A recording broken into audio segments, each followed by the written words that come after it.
오늘은 데살로니가 전서 마지막 날입니다. 데살로니가 전서 5장 19절에서 22절까지 하나님의 말씀입니다. 성령을 소멸하지 말며 예언을 멸시하지 말고 범사에 헤아려 좋은 것을 취하고 악은 어떤 모양이라도 버리라. 아멘. 하나님의 말씀입니다. 본문의 말씀으로 하나님의 뜻 두 번째 시간을 갖도록 하겠습니다.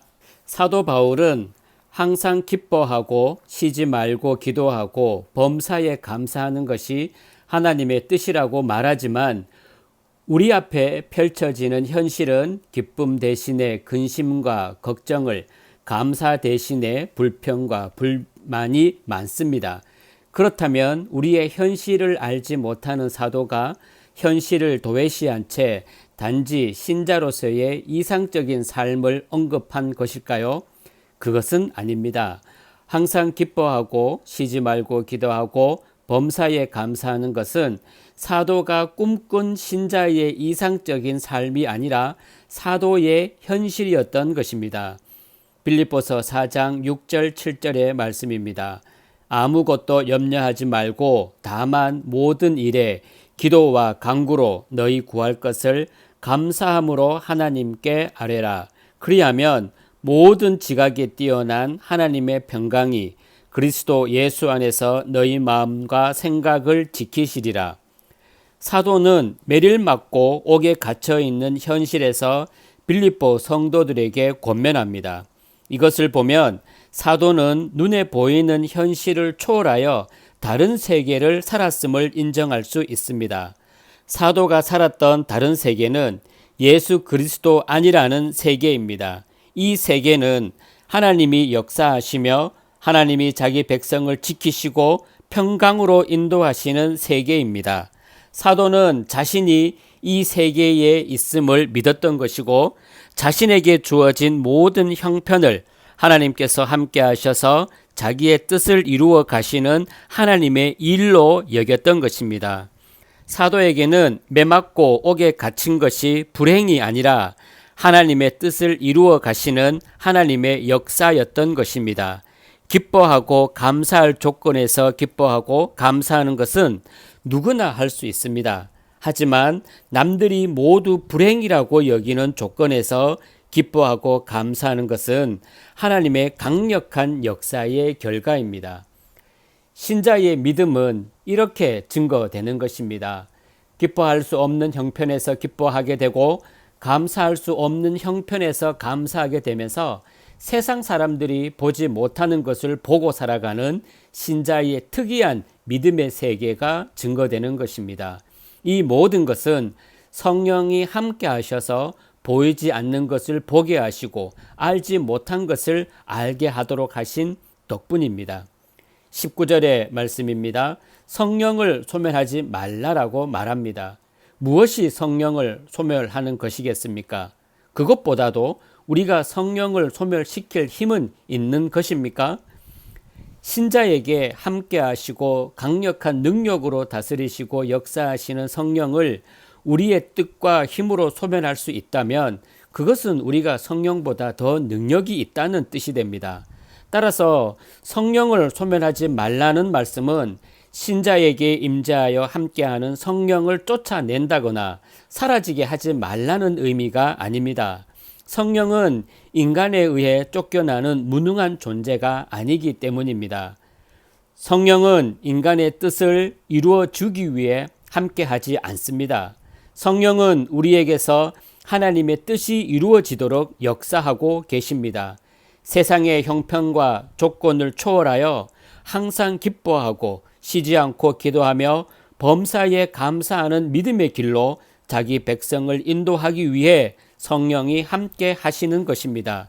따라서 방언을 하고 병이 낫는 육신적 체험을 통해서 성령의 역사를 확인하려는 것은 성령의 참된 역사를 보지 못하게 하는 방해물이 될 뿐입니다. 이것이 성령을 소멸하는 것이 됩니다. 성령을 소멸한다는 것은 성령의 역사를 방해한다거나 인간의 의지로 거부한다는 것이 아니라 우리의 영혼을 살리는 성령의 참된 역사를 보지 않고 육신의 유익이 되는 것을 성령의 역사로 간주하는 것입니다. 성령은 우리에게 역사하시는 하나님의 은혜를 보게 합니다.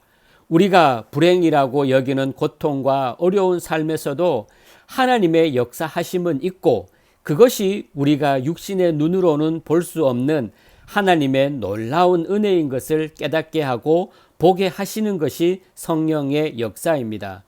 그러므로 성령께 순종하는 것은 항상, 그리고 범사에 자기 백성에게 함께 하시고 도우시고 지키시는 하나님의 은혜를 봄으로써 기뻐하고 감사하는 것입니다. 하지만 육신에 매어서 눈에 보이는 고통과 어려운 현실을 전부로 여기며 근심 걱정과 함께 불평하고 원망하는 것이 성령을 소멸하는 것이 됩니다. 하나님의 역사하심은 말씀의 세계에 들어가 있을 때 깨닫게 됩니다. 전에는 하나님의 역사로 인정할 수 없던 일들이 말씀의 세계에 들어갔을 때 자기 백성에게 함께 하시고 그 영혼을 생명으로 인도하시는 하나님의 은혜의 일로 여겨지게 됩니다. 이것이 성령의 일임에도 불구하고 방언을 하고 귀신을 쫓아내고 병이 낫는 육신적 체험을 통해서 하나님의 역사와 성령을 확인하고자 하는 것이 성령을 소멸하는 것이 됩니다. 성령이 함께한 신자는 영과 육을 분별하게 됩니다. 이 분별력으로 자신의 뜻과 자기 기쁨을 위해 사는 것이야말로 육에 해당하는 것이고, 나 같은 자를 위해 십자가에 죽으신 예수님의 사랑과 은총이 어떠한가를 깨닫게 하시고 그 은총과 사랑으로 감사하는 것이 영에 해당하는 것임을 알게 됩니다. 결국 영의 생각을 하는 것은 성령이 오지 않고는 안 되는 일입니다. 그래서 그리스도의 영이 없으면 그리스도의 사람이 아니라고 말하는 것입니다. 눈에 보이는 현실만 생각한다면 육신의 문제를 벗어나서는 기뻐할 것이 없습니다. 육신의 문제를 벗어난다면 남는 것은 영의 문제인데 영혼의 문제로 기뻐하거나 근심하지 않습니다. 육신이 병들면 낫기를 원하고 간절히 기도하기도 하지만 영혼이 병들었는지에 대해서는 관심 바뀝니다. 영혼이 병들었다고 해도 육신의 문제에 피해될 것은 없다고 생각하기 때문입니다. 그래서 예수님을 믿는다고 하면서도 영의 문제는 소홀히 하는 것입니다. 영의 문제는 소홀히 하고 육신에만 매여 있기 때문에 성령의 역사 역시 육신의 문제를 통해서 확인하려고 합니다. 성령이 신자로 하여금 주의 사랑과 은혜를 깨닫게 하면서 독생자 예수를 세상에 보내신 하나님의 사랑과 은총에 감사하는 하나님의 참된 백성으로 만드는 것에 대해서도 무시합니다. 다만 내 일이 잘 되고 건강하고 가정이 평안하고 혹 병이 들었다고 해도 기도해서 낫는 체험만 있으면 된다고 생각합니다. 이것은 성령의 역사와 상관이 없는 것이고, 따라서 육의 생각에 매어 사는 것이 성령을 소멸하는 것이 됩니다. 육신의 일로 인해서 기뻐하지 말라는 뜻이 아닙니다. 다만 육신의 문제로 인한 기쁨을 주의 사랑과 은총의 결과로 여기지 말라라는 것입니다. 육신의 기쁨보다 더 큰 기쁨이 예수님의 사랑과 은총의 현장인 십자가에 있고, 육신의 병이 고침받는 것도 더 큰 기쁨이 예수님의 피로 이루어진 구원의 기쁨이라는 것을 알라라는 것입니다. 20절에서 예언을 멸시하지 말라라고 말씀하는 것도 육신의 일과 연관이 있습니다. 예언은 하나님의 계시의 말씀입니다.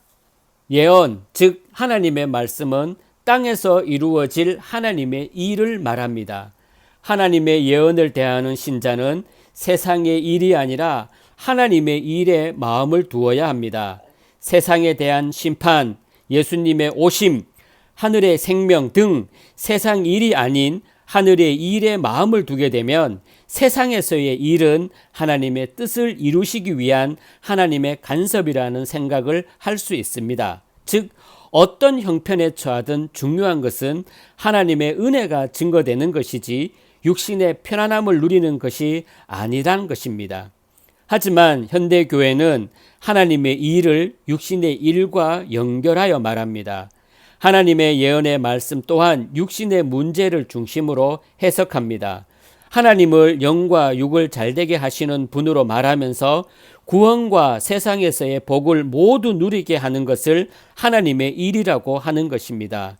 이들에게는 심판도 예수님의 오심도 관심이 없습니다. 오직 육신의 행복을 누리는 것이 최대의 관심사이기 때문입니다. 그런데도 예수님을 믿는다고 하고 재림을 믿는다고 하는 것이 예언을 멸시하는 것입니다. 21절 22절의 말씀을 보면 범사에 헤아려 좋은 것을 취하고 악은 어떤 모양이라도 버리라 라고 말합니다. 좋은 것을 취하고 악을 버리는 데 필요한 것은 좋은 것과 악을 분별할 줄 아는 안목입니다. 이 안목이 없다면 인간의 욕망의 시각으로 좋은 것과 악을 분별하게 됩니다. 하와가 하나님같이 된다라는 사탄의 말에 미혹되었을 때 하와는 하나님의 말씀을 지키는 것보다 하나님같이 되는 것을 더 좋게 여겼습니다. 이러한 하와에게 선악과는 하나님의 말씀으로 보이는 것이 아니라 자신을 하나님처럼 만들어주는 좋은 것으로 보인 것입니다. 자신을 바라본 순간 하와에게 좋은 것은 자신을 높여주고 번성하게 해주는 것이었습니다. 좋은 것과 악을 분별할 수 있는 안목이 가려진 것입니다. 여러분께 좋은 것은 무엇입니까? 하나님의 예언의 말씀 안에서 생각한다면 마지막 심판 때 우리를 건져내시는 하늘의 은총입니다.